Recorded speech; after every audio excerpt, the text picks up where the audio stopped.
dear bright people, mungkin sebagian kamu ada yang sudah menyadari ya kalau sekarang itu keputusan kita untuk membeli suatu produk atau jasa itu sudah beralih. Kalau misalnya dulu mungkin kita terpapar oleh iklan, entah itu di televisi atau di media elektronik lainnya atau media cetak. Tetapi sekarang mungkin kecenderungan kita untuk membeli sebuah produk itu dipengaruhi oleh hasil review dari para influencer. Nah, kalau kamu salah satu dari itu, yuk kita bahas yuk. Bersama saya Dimas P. Muharam di Perantau Ilmu. Assalamualaikum warahmatullahi wabarakatuh. Halo, salam sehat, bahagia dan sukses selalu. Buat para bright people dimanapun berada, salam dari kota Adelaide, South Australia. Masih menemani saya studi S2 di sini di University of Adelaide. Review ini jadi sebuah hal yang saya kapan ya mulai ada ini ya. Ya seperti sih di era ketika YouTube itu mulai berkembang ya. Ketika orang banyak yang bilang bahwa YouTube is more than TV. YouTube itu lebih dari televisi. Ketika orang itu bisa menonton sebuah acara, bisa menyimak sebuah film atau video tanpa harus menunggu ya jadwal yang ada di televisi ya. Kalau di televisi itu kan ya kita harus menunggu jadwalnya, kapan tayang, kalau sudah lewat ya sudah gitu kan. Tetapi di YouTube itu lebih fleksibel, kita bisa nonton kapan saja ketika kita ada waktu. Meskipun pada akhirnya bukan nonton kapan saja ketika ada waktu, malah menghabiskan waktu di kapanpun itu. Ya itu sisi lain lah ya. Tetapi ketika YouTube itu mulai berkembang, mulai banyak orang yang nonton di YouTube dan jumlah usernya itu luar biasa. Nah, pada saat itulah mulai banyak konten-konten yang muncul. Tidak hanya dulu itu mungkin dari prank-prank gitu ya, yang banyak ramai itu nge-prank, ngerjain orang gitu ya. Akhirnya banyak itu reviewer atau yang membuat ulasan dari sebuah produk yang masuk ke YouTube. Dan menurut saya itu menjadi sebuah lifestyle baru untuk kita ketika kita ingin memilih sebuah produk.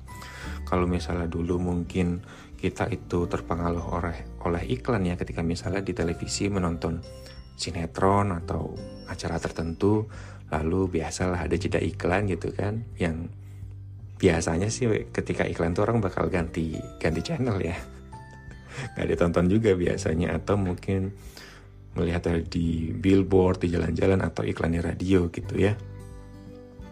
Nah mungkin itu salah satu referensinya. Tetapi sekarang itu ketika banyak influencer atau orang-orang yang memiliki banyak pengikut atau penonton di YouTube atau sekarang di banyak media lainnya seperti di Instagram atau di TikTok, itu jadi referensi utama. Malah saya sendiri juga seperti itu.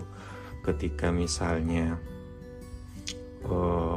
ingin membeli sebuah produk, misalnya kayak contoh iPhone atau produk yang lain, contoh misalnya ingin beli AC atau apapun ya, kita tidak punya pengalaman di situ ya, kita itu biasanya akan menonton review dari orang.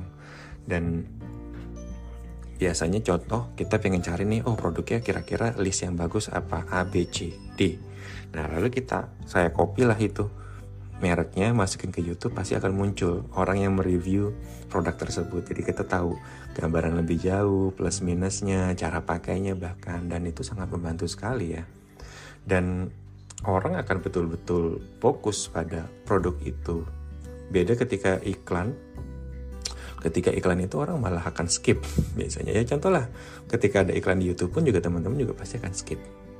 Pada umumnya ya akan skip iklan itu. Jadi reviewnya jadi sebuah tools yang powerful banget sih untuk mempromosikan sebuah produk. Tapi di luar itu, untuk hal-hal lain selain produk itu pun juga sangat bermanfaat ya review itu.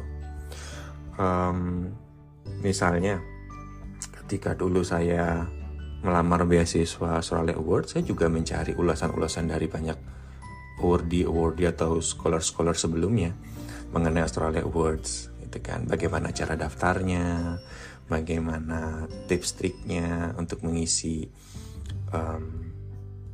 essay beasiswanya atau mengisi aplikasinya, lalu banyak hal-hal lain lah ya, keuntungan dan juga kerugiannya melamar Australia Awards. Dan dari video review itu kita juga bisa membandingkan juga misalnya dengan beasiswa yang lain seperti LPDP atau ada Chevening atau ada Fulbright. Kita bisa membandingkan itu dari hasil ulasan para influencer tersebut. Dan pada akhirnya saya juga berbagi pengalaman saya, ulasan-ulasan saya terhadap apa yang sudah saya lakukan, apa yang sudah saya jalani ketika mendapatkan beasiswa Australia Awards itu. Makanya di channel YouTube saya juga membuat segmen tuh namanya Scholarship Journey. Itu saya berbagi tips dan review saya terhadap beasiswa ini. Kalau misalnya ada pertanyaan, saya juga jawab melalui video itu, jadi lebih lengkap. Dan enak ya, salah satu keuntungan dari membuat video-video review seperti itu adalah ya itu bisa menjadi dokumentasi dari memori kita. Kalau misalnya ada yang bertanya kemudian setelah beberapa bulan kemudian mungkin kita sudah lupa. Tetapi kalau kita langsung rekam jadi sebuah video, ya nanti dengan gampangnya ketika ada yang minta bertanya hal yang sama, tinggal kasih link videonya aja gitu. Ya selain pengen biar dapat view juga ya, tetapi itu ya memang salah satu cara paling efisien sih untuk kita bisa mengawetkan memori kita dalam review-review tersebut. Dan review itu ya pada akhirnya mendatangkan banyak view juga. Salah satu di channel YouTube saya itu di Dimas P. Muharam, di view terbanyak itu ya dari segmen Scholarship Journey ya, bahkan ada yang 1.000 lebih atau 2.000. Itu ya tips-tips yang ya menurut saya itu adalah saya hanya berbagi pengalaman saya selama mengikuti beasiswa itu dan apa yang saya simpulkan, yang pastinya tidak bisa menjamin kebenarannya karena ya pasti ada tim reviewernya sendiri, ada tim seleksinya, tetapi itu hasil dari kesimpulan dan analisa saya saja sih gitu. Mau diikuti ya silakan, nggak juga nggak masalah. Paling nggak itu juga yang saya lakukan dulu, bahwa hasil ulasan para reviewer atau para influencer itu ya saya jadikan referensi, tidak 100% lebih, karena pasti akan banyak perspektif, banyak reviewer, beda influencer mungkin beda perspektif, beda pandangan, dan itu yang bisa kita simpulkan ya menjadi sebuah kesimpulan.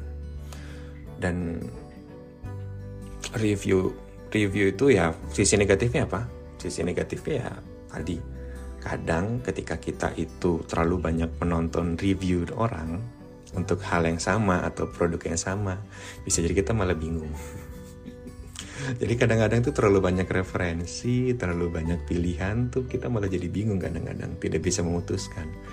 Tetapi ya pada akhirnya itu tergantung bagaimana kita lagi ya, kita bisa mensortir semua itu dan mengetahui bagaimana apa yang memang kita butuhkan.